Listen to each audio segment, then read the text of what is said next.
2023 সালের অক্টোবরের 7 তারিখ হামাস এক মানবিক সংগঠন রক্তের ভেতর দিয়ে, লাশের ভেতর দিয়ে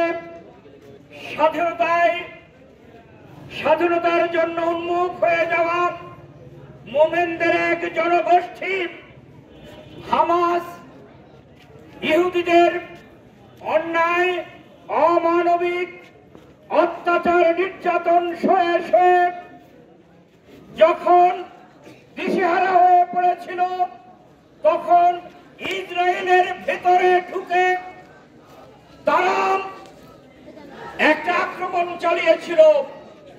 ফলস্বরূপ 1200 লোক মারা গিয়েছিল।